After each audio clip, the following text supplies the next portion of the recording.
Welcome back to the deep dive. Today we're strapping in for an exploration of human ethics that it really challenges almost everything we think we know. Yeah. We're going to be looking at the work of Pierre G. Martin, specifically his text Una Morale Accommodante. Which translates to an accommodating morality. Exactly. And Sure. it's a provocative title for a reason. Oh, it really is. Yeah. This deep dive is, I think, designed to give you that aha moment, but, maybe an uncomfortable one. Right. Martin is just like commenting on things.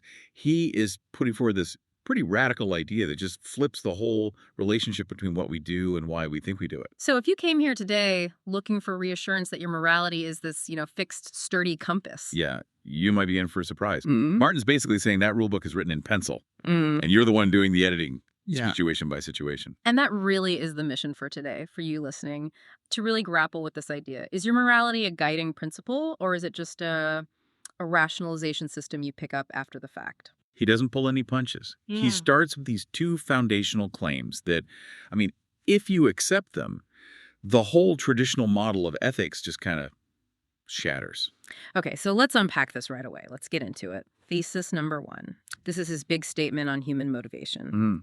Martin argues pretty bluntly that man always thinks and acts according to the necessity of his nature. And that word necessity, that's the absolute key here. Right. It's not just I want something. No, not at all. We're not talking about convenience or, I felt a necessity for pizza. This is much deeper. It's an unavoidable requirement, a need that comes from your biology, your psychology, your situation, and it demands to be solved. So if an action is necessary for, say, survival or stability, Or even just preserving who you think you are, your nature is going to drive you to do it, period. I get that in, extreme life or death situations. But what about just everyday life? If I choose to be honest about a mistake at work, Right. is that really a necessity of my nature? Well, in this framework, yes.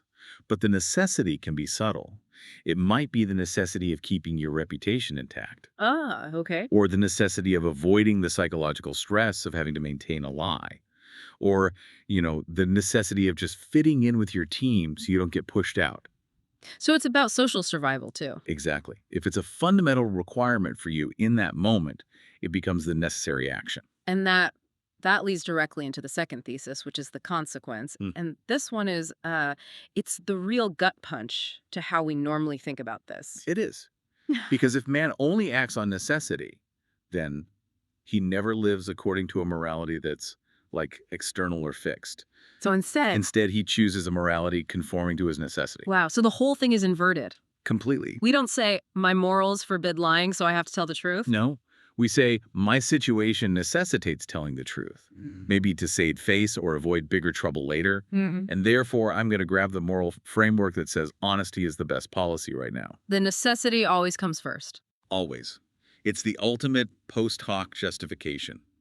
Your morality is like a legal brief you read after the fact to defend an action your inner nature already decided on. And if the necessity changes tomorrow, Then the moral argument has to change with it. You find a new one that fits. this means that if I see someone, doing some great act of charity, Martin would say they're not acting against their self-interest for some higher good. He'd say the act of charity itself was the necessity. How so? Maybe a psychological need to feel important or to belong to a certain social group that values that behavior.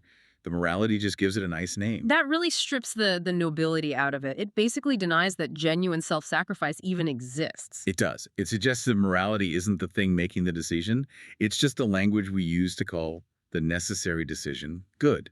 So if that's true, what about things like guilt or shame? When we feel bad about something we did? Within this framework, they're just regulatory tools. What do you mean? Guilt and shame are necessary alarms. They go off when your necessary action conflicts with another equally powerful necessity, staying in the group. Ah, If you didn't feel guilt, you might do things that get you kicked out of the tribe. And for a social animal, that's a huge threat. So guilt is just necessary self-policing. that raises a really tough question then for everyone listening. When you look back at your own life, Hmm. how much of what you call your principles were just things that were convenient and socially rewarded at the time. It forces you to ask, is this an ethical commitment or just ethical convenience? Which takes us straight to his most powerful example. The one designed to really test this theory. Right, this is where it gets really fascinating because he takes this abstract idea and puts it under the most extreme pressure imaginable. He uses the prohibition against murder. The murder example. It's designed to show just how elastic this accommodating morality can be when it's pushed. So let's start with the easy part. The person who is, very loudly proclaiming that they have this rock-solid moral code that forbids murder. Yeah, they're posting about it, they're preaching it. Their morality seems so firm Why? Why is it so easy for them in that moment? because it's cheap. It costs them absolutely nothing. As Martin points out, they can take that stance because they don't feel any impulse to murder. And more importantly, they see no necessity for it in their life. Their needs, survival, peace, they line up perfectly with the morality of don't kill. Exactly. So they can claim the moral high ground for free. But then the pivot comes. The moment that comfortable alignment just shatters. This is the critical test. Martin asks, what happens if some event creates a true, overwhelming necessity? Let's say a direct threat to your life or your child's life And the only possible action that guarantees survival. is to kill the aggressor. That morality they held so firmly before, well, now it has to bend. It doesn't just bend, though, does it? He says it completely transforms. That's the core claim. The person will immediately find a morality that authorizes the action. They don't just break the rule and feel awful. They rebuild their entire moral case to justify what they have to do. How does that even work in your brain in real time? What's the mechanism for that? It's all about reframing. You don't abandon morality, you just appeal to a higher one. For instance, Well, the necessity is self-preservation. So the new morality becomes, the highest moral good is protecting innocent life, my own or my family's. Therefore, this act isn't murder. It's necessary defense. It's a moral imperative. or they dehumanize the other person. They say that's not a person, that's a monster, which changes the moral rules. Precisely. The original rule was don't kill. But the accommodating mind finds the footnote that says, unless it's necessary. It's tailoring the ethical suit to fit the action you have to take. And Martin's conclusion is that this is normal. He says this is how most people behave. This isn't some study of outliers. He's proposing this is the general human condition. Our morals shift to allow for our necessities. It's an incredible challenge to the idea of human agency. If this is true, what's even the point of teaching ethics or trying to be a good person? Well, maybe the point of teaching ethics isn't to prevent this shift, absolutely, but to raise the price of it. To make it harder. Yeah, to make it psychologically and socially more costly to make that moral jump. It forces you to build a much more elaborate rationalization. But at the end of the day, necessity still wins. Which forces us to look beyond just ourselves. If every single person has this kind of flexible, accommodating morality, what happens when we all get together in groups? This is the next layer. And he points out this huge irony. People feel this incredibly strong drive to impose their own morality on others. Which seems weird, right? If your morality is custom made just for you, why do you care what I do? It's the crucial question. And the answer gets into social psychology. If your morality is just something you chose to justify your actions, it's inherently unstable. It's built on the shifting sand of your own needs. This is fragile. Deeply fragile. And he says people sense confusedly that they are on slippery ground, so they look outside themselves for something solid. For reinforcement. Exactly. Why do I get mad at you for speeding?